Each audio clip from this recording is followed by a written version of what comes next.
Hello viewers, I Muhammad Abdul Habib welcome you all to our channel Habib Sir Classes.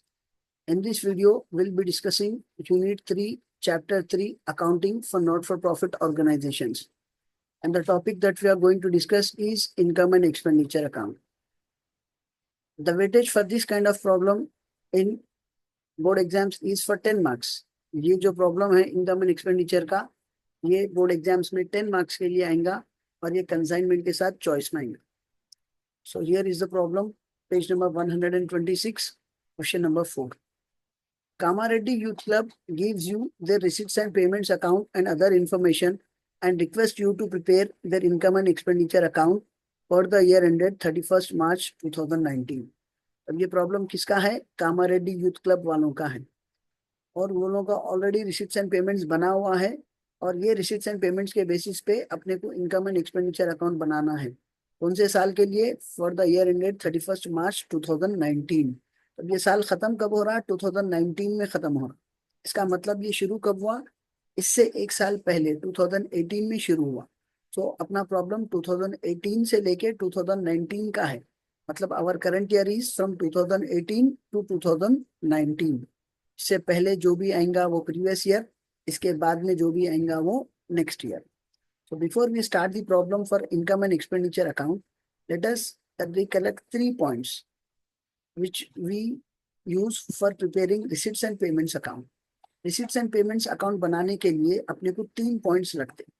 3 points याद रहना चाहिए. First point, receipts and payments always starts at opening balance to balance B by D and always ends on closing balance by balance C by D. Receipts and payments हमेशा opening balance to balance B by D पे शुरू होता, by balance C by D closing balance पे खत्म होता. ये receipts and payments का first point है. रिसीट्स एंड पेमेंट्स का सेकंड पॉइंट क्या है? कोई भी अमाउंट आप लिख सकते हैं रिसीट्स में या पेमेंट्स में, whether it is related to current year or it is related to previous year or it is related to next year. Receipts and payments में आप कौन सा भी अमाउंट लिख सकते हैं, चाहे रिसीट्स में या चाहे पेमेंट्स में, और वो चाहे करंट ईयर से रिलेटेड रहने दीजिए, प्रीवियस ईयर से रिलेटेड रहने दीजिए या फिर नेक्स्ट ईयर से रिलेटेड रहने दीजिए. हम यहाँ पे सिर्फ दाल अब्दुल्ला गुड़ थैले में करके हर चीज लिखेंगे. प्रीवियस ईयर का अमाउंट भी लिखेंगे, करंट ईयर का अमाउंट भी लिखेंगे, नेक्स्ट ईयर का अमाउंट भी लिखेंगे. रिसीट्स एंड पेमेंट्स का थर्ड पॉइंट ये है, यहाँ पे हमेशा होने वाली चीज रेवेन्यू नेचर भी लिखेंगे, कभी कभार होने वाली चीज कैपिटल नेचर भी लिखेंगे. So I repeat the 3 points for receipts and payments. First, it starts with opening balance to balance B by D and ends on closing balance by balance C by D. Opening balance B by D पे शुरू होता, closing balance C by D पे खत्म होता.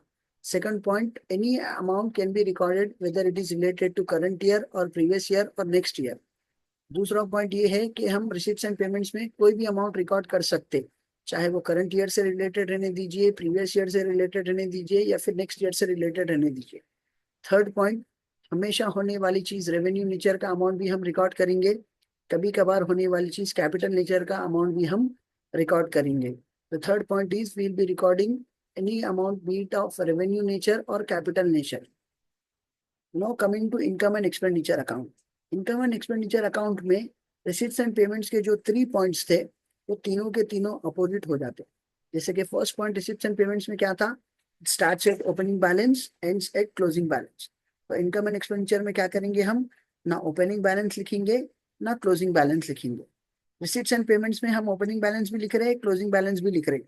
Income and expenditure में क्या करेंगे? हम ना ओपनिंग बैलेंस लिखेंगे ना क्लोजिंग बैलेंस लिखेंगे. रिसीट्स एंड पेमेंट्स का सेकंड पॉइंट क्या था? कोई भी अमाउंट रिकॉर्ड कर सकते, चाहे वो करंट ईयर से रिलेटेड रहने दीजिए, प्रीवियस ईयर से रिलेटेड रहने दीजिए या फिर नेक्स्ट ईयर से रिलेटेड रहने दीजिए. इनकम एंड एक्सपेंडिचर का सेकंड पॉइंट ये है, यहाँ पे हम सिर्फ करंट ईयर का अमाउंट रिकॉर्ड करते. कोई भी अमाउंट अगर प्रीवियस ईयर का इंक्लूड हुआ है तो उसको सब्ट्रैक्ट करेंगे, कोई भी अमाउंट अगर नेक्स्ट ईयर का इसमें इंक्लूड हुआ है तो उसको भी हम सब्ट्रैक्ट करेंगे. Coming to third point of receipts and payments, वहां पे हम हमेशा होने वाली चीज रेवेन्यू नेचर भी रिकॉर्ड कर रहे थे, कभी कभार होने वाली चीज कैपिटल नेचर भी रिकॉर्ड कर रहे थे. इधर हम इनकम एंड एक्सपेंडिचर में क्या करेंगे?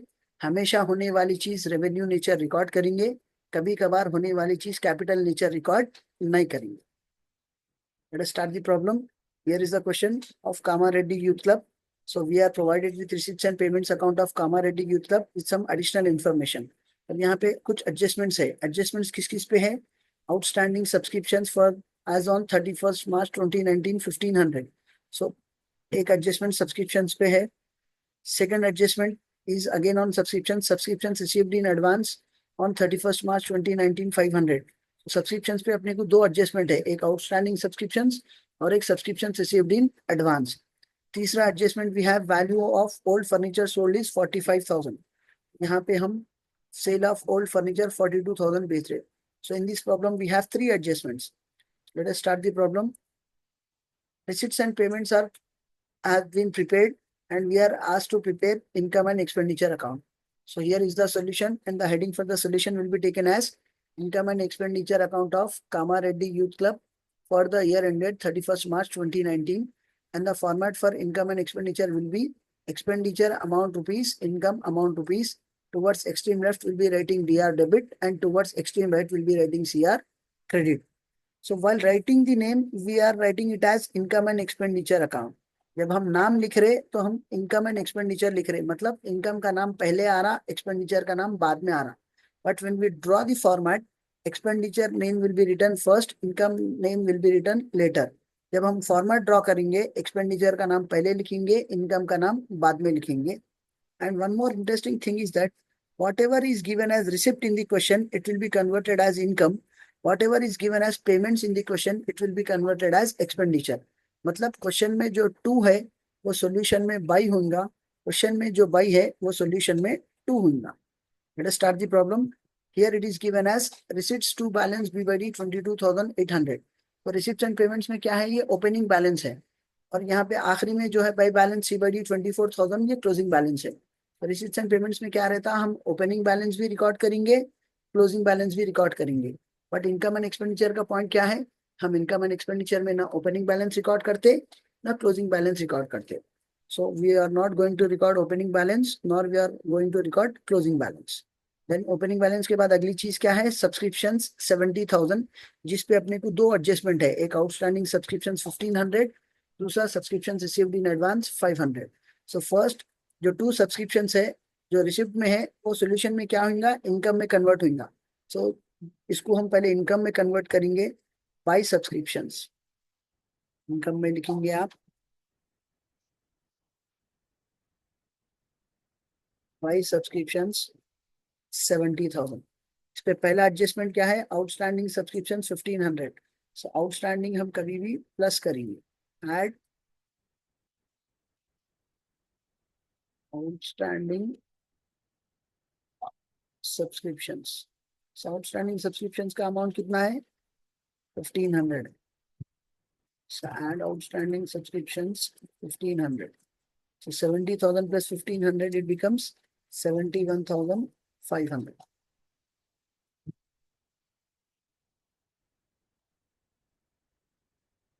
$71,500. Then again we have another adjustment on subscription as subscriptions received in advance 500. So received in advance कौन सा पैसा रहता, अगले साल का पैसा हम एडवांस में रिसीव कर लिए. सो रिसिप्ट एंड पेमेंट्स में सेकंड पॉइंट क्या रहता, प्रीवियस ईयर का अमाउंट भी लिख सकते, करंट ईयर का अमाउंट भी लिख सकते, नेक्स्ट ईयर का अमाउंट भी लिख सकते. But as we are preparing income and expenditure account, income and expenditure account में हम क्या करेंगे, सिर्फ करंट ईयर का अमाउंट लिखेंगे. प्रीवियस ईयर का कुछ अमाउंट इंक्लूड रहा तो उसको सब्ट्रैक्ट करेंगे, नेक्स्ट ईयर का कुछ अमाउंट रहा तो उसको भी हम सब्ट्रैक्ट करेंगे, करंट ईयर का कुछ अमाउंट आउटस्टैंडिंग रहा तो हम उसको ऐड करेंगे. तो ये प्रॉब्लम में करंट ईयर का आउटस्टैंडिंग है जिसको हम ऐड कर लिए, और ये नेक्स्ट ईयर का रिसीव्ड इन एडवांस है जिसको हम माइनस करेंगे.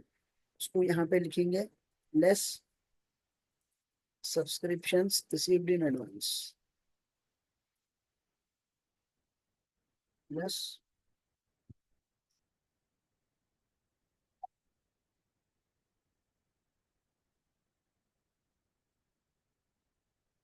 सब्सक्रिप्शंस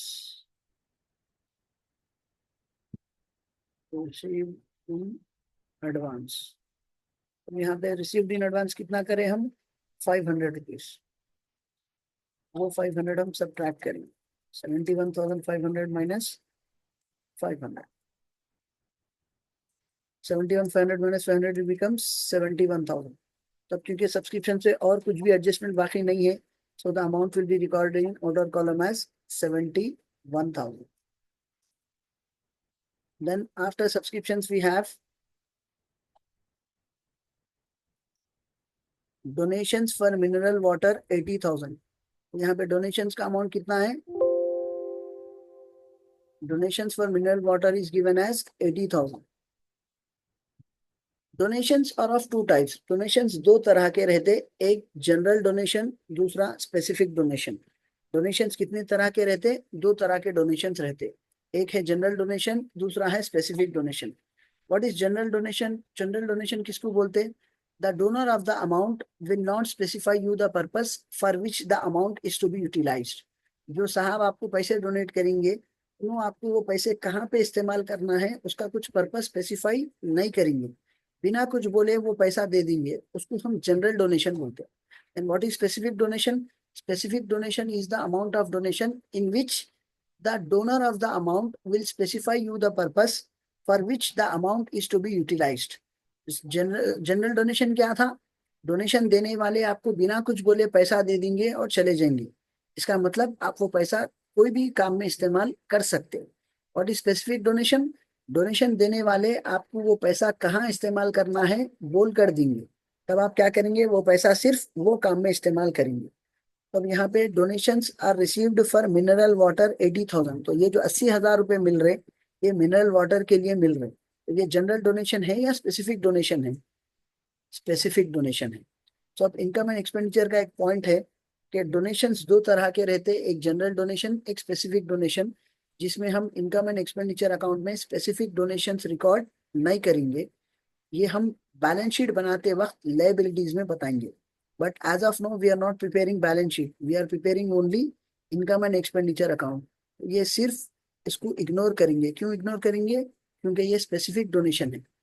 अगर ये जनरल डोनेशन होता तब हम इसको रिकॉर्ड करते थे, but as the donations are received for mineral water it becomes specific donations, so we are not going to record specific donations.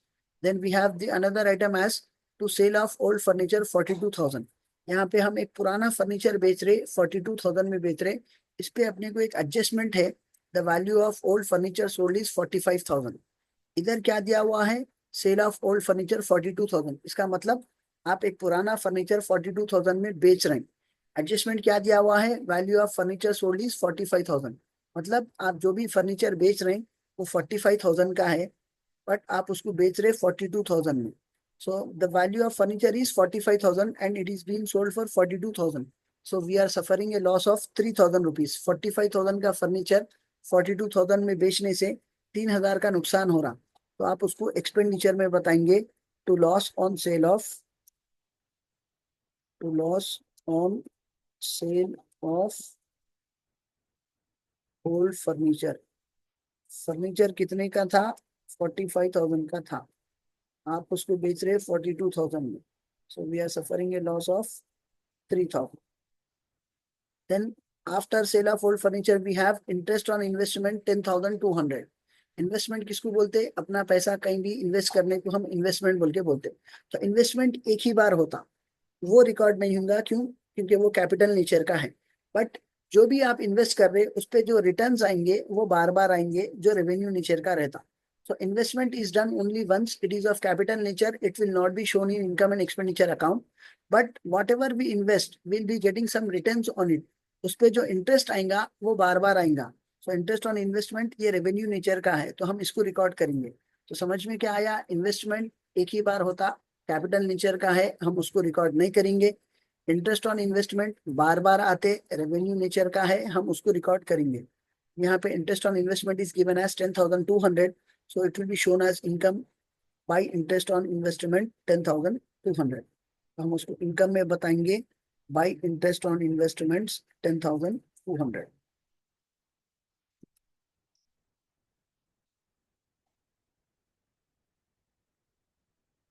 by interest on investments 10,200। so now we are done with all the items of receipts। receipts के पूरे items खत्म हो गए। now we'll be dealing with the items of payments। Payments में पहला नाम क्या है? सैलरीज 20,000। सैलरीज ये एवरी मंथ पे करते हैं, so it is of revenue nature, तो हम इसको रिकॉर्ड करेंगे। So whatever is given as payments it will be converted into expenditure. Question में जो भी बाई में दिया हुआ है वो सोल्यूशन के 2 में आ जाएगा। So it will be shown on expenditure side as to salaries 20,000। तो हम यहाँ पे इसको एक्सपेंडिचर में लाके बताएंगे 2 salaries, 20,000. Then after salaries we have fixed deposits. Fixed deposits हम एक ही बार करते हैं. Fixed deposits 1 lakh rupees. So ये कैपिटल नेचर का है, हम इसको इनकम एंड एक्सपेंडिचर में रिकॉर्ड नहीं करेंगे. Then we have purchase of furniture 35,000.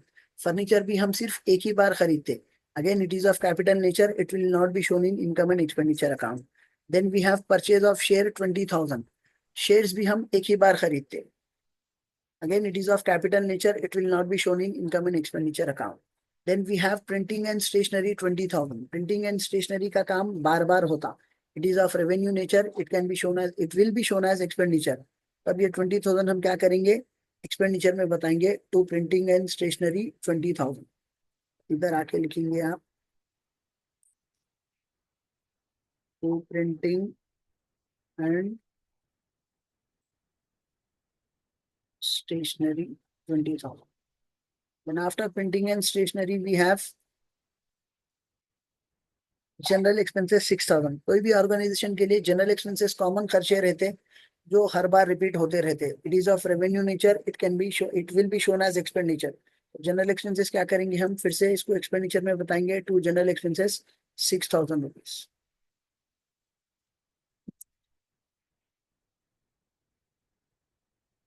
General expenses 6,000 rupees. Then after general expenses we have balance carried down 24,000. ये closing balance रहता जो receipts and payments में रहता, but income and expenditure में हम record नहीं करेंगे. So it will not be shown. So now we are done with all the items of receipts and payments, and also we have completed all the adjustments. Now let us balance income and expenditure account. So first we'll be doing the total of income followed by the total of expenditure. अब यहाँ पे आप income का total पहले कर सकते हैं या एक्सपेंडिचर का टोटल पहले कर सकते हैं, बट दोनों नीचे रिकॉर्ड कर लीजिए जिसका जो भी टोटल आ रहा. So I will be starting with the total of income. The total on income side is 70 plus 10 80 plus 1 81,000 plus 200 81,200. So the total of income is 81,200, followed by the total of expenditure 20 plus 20 40 plus 6 46 plus 3 49. So the total expenditure is 49,000. So here the total income is 81,200 and total expenditure is 49,000. अब इन दोनों में कौन सा total ज्यादा है? 81,200 ज्यादा है. So both the sides will be writing the total as 81,200, 81,200. So Kamareddy Youth Club has an income of 81,200 and an expenditure of 49,000. इसका मतलब इन लोगों की कमाई 81,200 है और इन लोगों का खर्चा 49,000 है. अब ये 81,200 के इनकम में से अगर 49,000 का पूरा खर्चा हटा भी दिए तब इन लोगों के पास पैसे बचेंगे. 49 81 minus 49 it is 32,000. 49 के बाद 1,000 50 से फिर 81 तक 31 plus 32,200.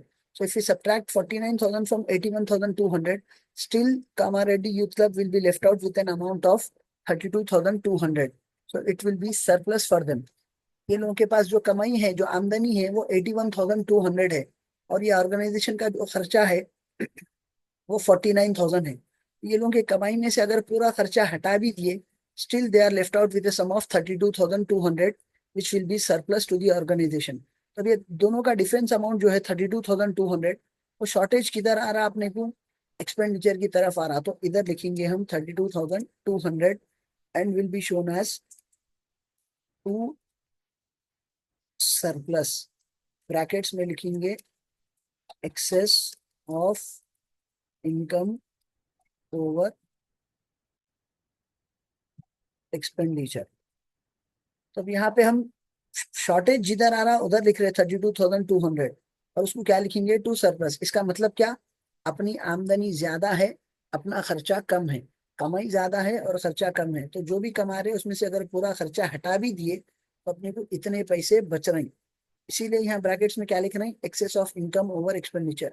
ये साइड कौन सा है? एक्सपेंडिचर का साइड है. तो जब यहाँ पे ब्रैकेट्स में लिखेंगे आप एक्सेस ऑफ, नाम पहले पड़ोसी का आएगा, तो हम एक्सपेंडिचर के साइड लिख रहे तो पहला नाम पड़ोसी का किसका आएगा? इनकम का आएगा.